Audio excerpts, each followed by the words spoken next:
Hello and salamu alaikum at YouTube.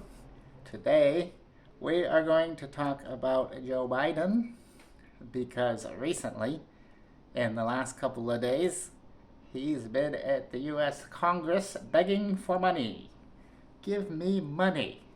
Why does Joe Biden want money? Why does he want to take my money and all the Americans' money? Well, he wants to send it to Ukraine. Wow, no surprise there. Why is he going to send our money to Ukraine? Well, he wants to fight the Russians. Yeah, he hasn't given up. Still want to fight the Russians. Well, that's pretty interesting. Well, that's been a failure. He wants to give money to the NIZIs and the Azov Battalion and the Jew leader, Mr. Zelensky. I should say the Zionist leader. Right? It doesn't matter his religion because there are many Jews who are against him and against the Zionists everywhere. So he can commit a genocide in the Donbass. Sounds familiar. Sounds like some other conflicts. This conflict has been going on for about 8 or 9 years since the Maidan coup, and that was in 2014. And this was a very avoidable war. All the Ukraine had to do was say, we don't want weapons, we can be like Switzerland, and we cannot have a military, we can be like Costa Rica, we can be a wealthy country and invest it in our people, and we will have good relations with everyone. But Mr. Zelensky and the Zionists said, no, this is not possible. We want to kill people, and we want to persecute people. So, yeah.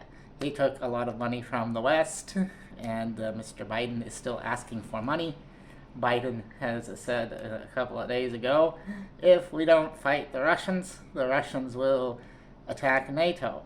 Well, that's kind of interesting. I don't think that's going to happen. That would be very bad. But it seems like if the Russians wanted to do that, they would have done that a long, long time ago. And they probably would have done it when Biden was more coherent. But he probably doesn't remember that it hasn't happened because he has some dementia issues and he doesn't remember what he ate for breakfast. So he probably doesn't even remember the speech. But because we're recording about it here in YouTube, we can go back and look at it in the future and remember that he said these type of things. This is also the same president who said that if Israel didn't exist, we would have to create one. So, yeah, this guy, he's looking for conflict. The same guy who voted for the Iraq War. And he voted for Afghanistan. And he probably voted for Vietnam. And because he's that old, yeah, he probably did. Alright?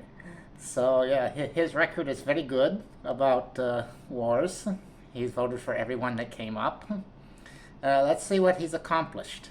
So, in Vietnam, what happened in Vietnam? They fought the Viet Cong. The Americans and the West, they fought the Viet Cong, the Vietnamese communists. Who is in power today in Vietnam? If anybody knows, I think you would know that it is the Vietnamese communists. So they replaced them again with the Vietnamese communists. And then they spent 20 years fighting in Afghanistan. So who's in power in Afghanistan today? Yeah, the Taliban. So they spent 20 years and spent a lot of our money, taxpayers' money, to replace the Taliban with the Taliban. Very good job. Alright. And they have done the same thing in Iraq. Well, they actually did replace the government of Iraq and created a lot more chaos and confusion. So, in the one that they did succeed, they did create a lot more confusion and a lot of chaos, and now they are trying to replace the people in charge of Gaza, and we won't say their name because we're on YouTube, but everybody knows who they are, starts with an H, and they want to replace them. They probably will replace them with the same group, and they will kill a lot of people. Well, as we saw in the news, I saw in the news today, that it's almost 20,000 people dead now, and it's mostly women and children, and over 50,000 people, if you count the West Bank, also have been injured. Yeah, that's like about 20, it's about 70,000 out of 2 million people that live in Gaza. So that's probably about 2.5% to 3% of the people have been a casualty of this bombing. And it's only because they are bombing hospitals and they are bombing churches and mosques. I think a very big mosque was bombed yesterday or 2 days ago, saw in the news. Also, most of the homes, or about half, have been destroyed, and they've destroyed a lot of markets and bakeries, and they have been doing a very good job of destroying people and their livelihoods, but they haven't done much about the government that they are trying to fight. So it seems like there is an underlying theme in all of these conflicts. And of course, they are saying the same type of rhetoric.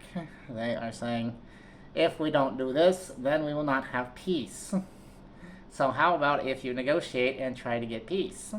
Yeah, just like in the Russia and Ukraine conflict, there was a very simple solution, and it was a very easy one. All they had to do was say, we want peace, and sign a piece of paper that says we will not be part of NATO, and we will develop our own country, and we will give money to our own people instead of sending it to other countries, and they would be doing just fine. As a matter of fact, I remember when I was in Russia in 2012 and 2013, it was very common for Russians and Ukrainians to go back and forth. Russia to Ukraine. Business, travel, vacation. They had no problems with each other. But then the Maidan coup happened. So, yeah. Then the things changed because other countries decided that they wanted to poke a bear. Now the Zionists, they want to commit genocide. Right? They want to remove the Arabs from the land. The problem is there is no big Arab country next to Israel that can fight back. And if there were, maybe they would not be able to do it anyway. But there are some conflicts also going on, like Hezbollah and Israel. They are bombing each other also every day. And Israel is also bombing Iraq and Syria almost every day. They have bombed the Damascus and Aleppo airports in Syria numerous times in the last 2 months. So people cannot go to and from Syria by air. So Syria has not done much yet. However, I saw in the news yesterday that Benjamin Netanyahu, he is very angry with Mr. Putin, Vladimir Putin, the leader of Russia, because the Russian government is finally telling Israel to stop. Please don't keep bombing. Right? So, of course, the Israelis, they don't like that. And then we have the circle of Biden saying we need to fight Russia more. So it seems like it in the circle. And if you have ever read in Ezekiel, in the Old Testament, Ezekiel was a prophet, and he made a lot of prophecies. And a lot of Christians are saying that there is a prophecy called Ezekiel 38. We will not talk much about it because it's very complicated, but it is called the prophecy of Gog and Magog. And I hear many Christian, especially evangelical pastors and leaders, say that Russia is Magog, and Russia and Persia or Iran will attack Israel. So it seems like they are just trying to push the buttons to make this happen so they can get their messianic age or whatever they are after.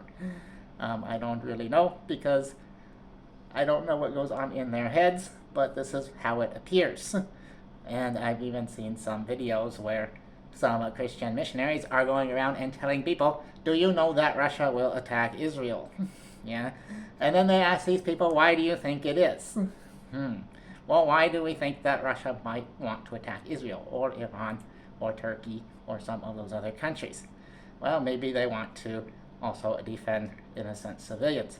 But we hope and pray for peace. We do not want a big conflict. Right? We hope that Allah will bring peace to the Middle East. Right? And we hope that we can use some diplomatic means to achieve these peaceful measures. Right? Like boycotting things. Right? I see many people, they are saying we shall boycott Israel. Right? Even see protesters, and they were even Jewish protesters, Orthodox Jews, a few weeks ago in New York City. They tried to shut down the main train station because they were protesting and saying ceasefire now. Right? They want peace also.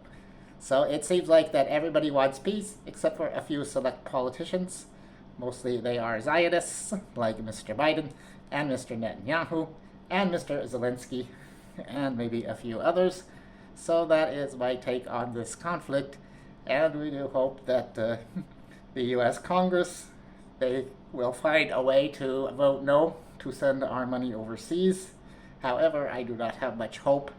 I think I have a better chance of waking up a millionaire tomorrow, and I have a better chance of waking up with 3,000 new subscribers, or even more, than the U.S. not sending money to the United States or to other countries, right, to the United States military. But they will not send it to the United States civilians.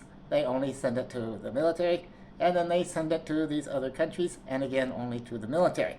So as I said, there's probably a better chance that I'll wake up tomorrow with 3,000 new subscribers on YouTube.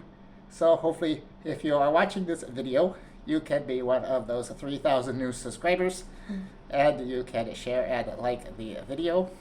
Write your comments below, because as I said, the U.S. will still send its money overseas and not to itself, right? Not to its people.